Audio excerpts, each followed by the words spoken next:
I did promise to do a part 2 of this alto speaker, so this is the part 2, and yes, found the fault.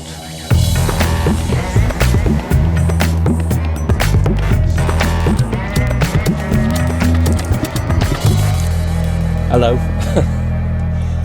I've just spent the last 15 minutes and I didn't press record. Take 2. At the moment I'm looking at this Sony. This is a Sony Edge-Lit. It needs new Edge-Lit strips. It's got the 6 blinks of death. This is going to be...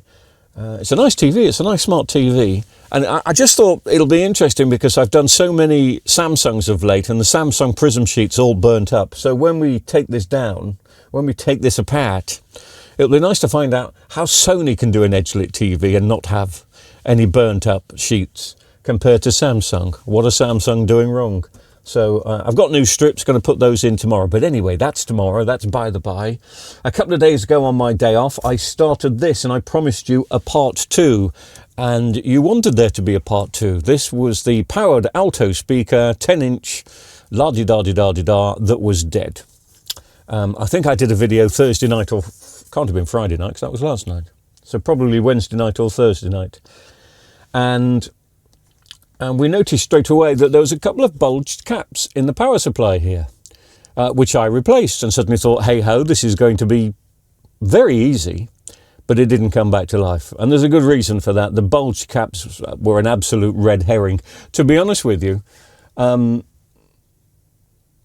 the caps in here are fine, and even though those two were bulged, they'd possibly still work fine and were powering the amplifier up before what happened to it happened to it. But we've spent, I don't know, about an hour and a half, 2 hours today going through this thoroughly. It's covered in this black silicon, I call it gunk, and it's there to stop any vibration, because obviously this is in a powered speaker, like a powered subwoofer, and there's plenty of wind pressure inside these powered subwoofers, so they put this gunk on. I mean, I'm sure a better made power supply wouldn't need this, but anyway, this particular one, it's a budget mid-range. It's not cheap and nasty. In fact, I'm quite surprised it's as good as it is for the price. These are only £139 brand new, the whole unit, not the power supply.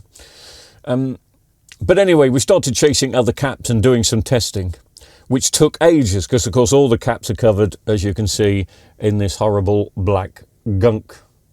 So it takes forever to get them out, and you can probably see where I've been chiseling away throughout the course of the day. The amazing thing is, even though this is a budget mid-range power supply, the caps that are in here are testing better than my brand new caps I was going to replace them with. The ESR on these is absolutely fantastic.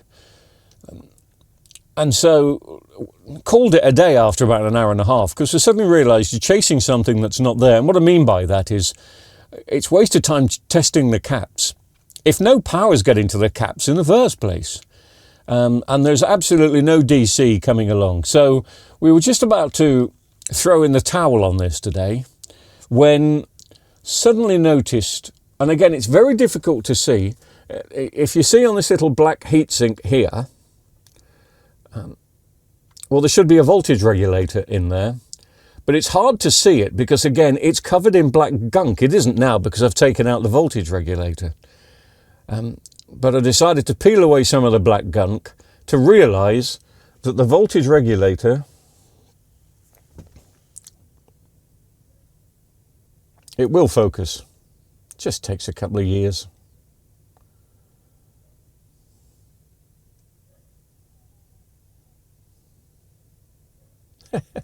There you go. I knew it would. The voltage regulator has blown its front off. And as dynamic and dramatic as that may be, it leaves me with a problem because I've got no idea what this is. I mean, I know it's a voltage regulator, but I don't know which one. The numbers have completely gone, and I've looked for the bits inside the cabinet and they're not there.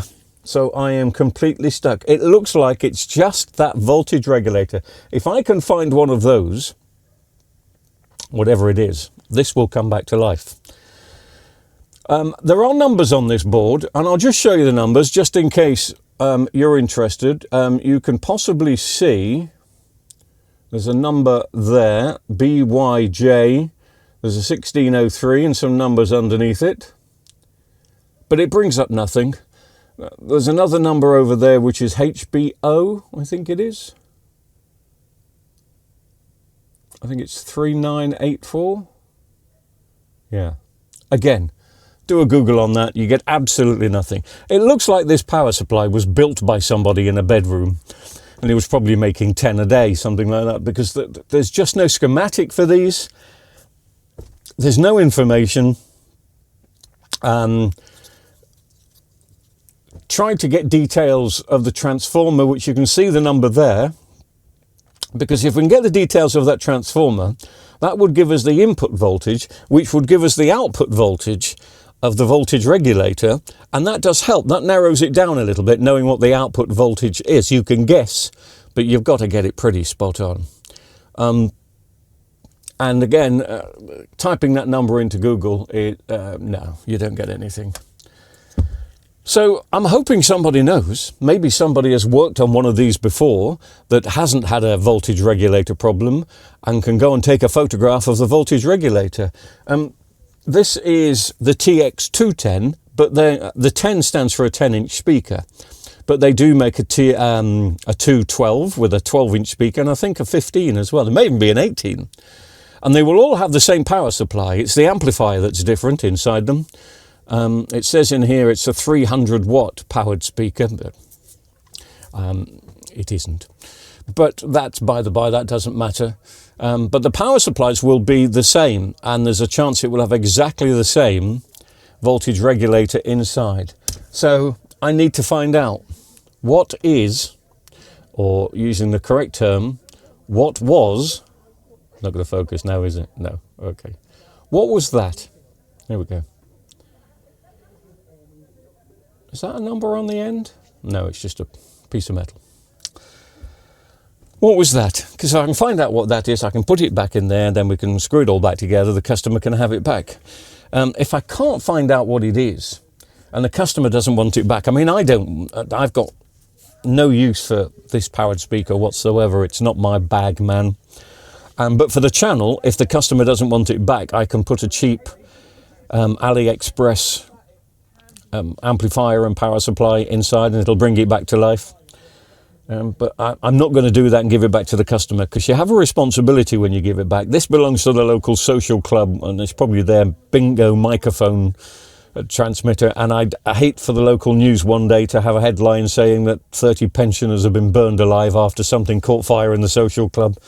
And so I'm not taking that risk. Not that I'm saying AliExpress components do that, but if I can find the original part, I'll give it him back. If I then keep it, I will do an AliExpress thing just for the channel to keep it going. But rather hoping, my number one priority, my number one concern is to please, can we find out what that is? The voltage regulator. 6 pins if you need to know.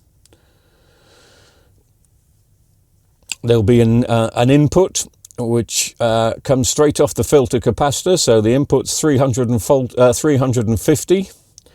And then there'll be some outputs. I just need to know more about it. But there's nothing online. There's no schematic. There's no details of any of the components here. As I say, it looks like it was mass-produced by somebody in a sweatshop somewhere. And you just can't get the details from it.